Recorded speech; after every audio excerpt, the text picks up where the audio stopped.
Does the air in your home, cottage, or cabin stink? Do you have pets or a smoker in your household? Are you concerned that the air quality in your home is making your family sick? Maybe you've considered installing a whole home air purification system, but you're concerned that maybe they just don't work? Relax, I'm going to unbox, review, and install this Luminor UV Air purification system in my home, and I'm going to show you the whole process starting right now.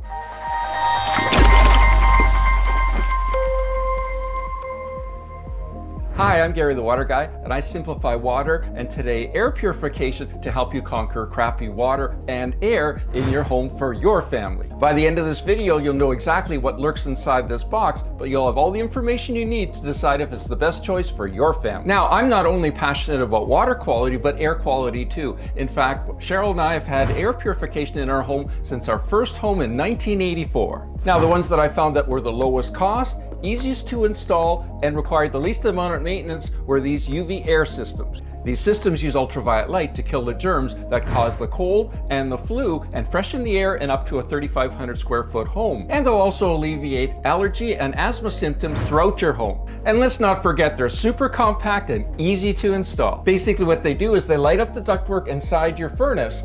As your air passes through, it kills the germs and makes your air fresh throughout your whole household. All right, so what's inside the box? So the first thing we come across is the instructions, and Luminor always has great instructions. When you come across the lamp, just be careful because you don't want to handle the lamp with your bare hands. So it has the power cord, so that's going to be important. Obviously, you need to plug it in somewhere. So keep in mind when you're thinking about the install location that it needs to be within reach of the power cord, or you might need an extension cord. And then we've got the head, we've got the screws, and you guessed it, the UV lamp itself. Now you can handle the lamp by the ceramic end, but you can't handle it by the glass portion of it. In terms of where you can install it on your furnace, there's actually a couple options. You could either install it on the return air duct, that's where I'm installing it in my home, or you can install it above the AC coil. So when considering that install location, you may want to keep in mind how long the cord is to plug the unit in, but you can always use an extension cord. That's what I'm doing in my home. A few things to keep in mind when choosing your install location. It must be easily accessible for obviously the installation, but also for cleaning and maintenance in the future. The air duct has to be deep enough to accommodate the UV lamp. Obviously, you have to have an electrical outlet nearby that you can plug the unit in. When installing it in the cold air return, it needs to be at least 3 feet away from the air filter. Or if you're installing it in the warm air plenum, you have to be at least 6 to 8 inches above the AC coil. So the first step is drilling a 2-inch hole with a hole saw,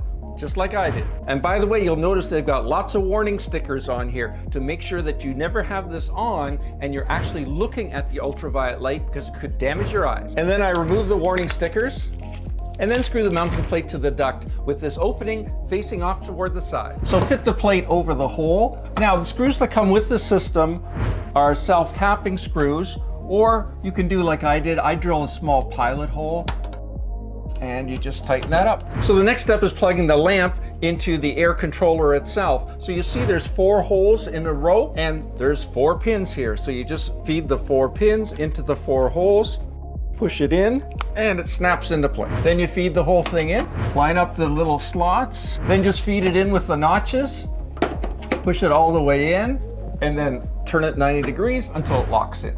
And then all that's left to do is to plug in the power cord. Plug this back in, and as you can see, the lights turn blue, so enjoy the fresh air. And by the way, if you're looking for more information on these Luminor UV Air ultraviolet disinfection systems for the air in your home, you can go to our websites, either waterestore.com in the US, waterestore.ca in Canada. We offer free shipping and discount pricing. What about maintenance? Yeah, there is some maintenance. After 3 to 6 months of use, you need to remove the lamp and to clean just some of the dust off of it. And that's super easy to do. All you do is unplug it, wait a few minutes for it to cool down, turn it 90 degrees, well, not even 90 degrees, I guess it's only 10 or 15 degrees, pull it out, and then using a clean, soft cloth, just wipe it off like that, remove any of the dust from it, because you have to realize if this becomes covered with dust or dirt, the light isn't going to be able to shine through to do its job, and then feed it back in, lock it back into place and turn it back on. After a year of use, it'll remind you that it's time to replace the lamp. To replace the lamp, again, is super simple. Again, using the cloth, all you do is these 2 tabs on either side, you just push those 2 tabs in and that'll loosen up the lamp, pull it out like so, and then put in the new one. Again, lining up the 4 holes in the controller with the 4 pins on the lamp, feed it in, Push it all the way in until it locks in place. Feed the lamp back in. Apply the power, and you're good to go for another year. And there's a maintenance reminder red LED up here. When it starts to flash, that tells you that the UV lamp is starting to lose its power and it's time for a replacement. If you let it go for too long and this red LED is solid red, that means your lamp's out and you definitely need to replace it now. Click here for your next video on water filtration and I'll see you there. Any questions or comments? Add them down below.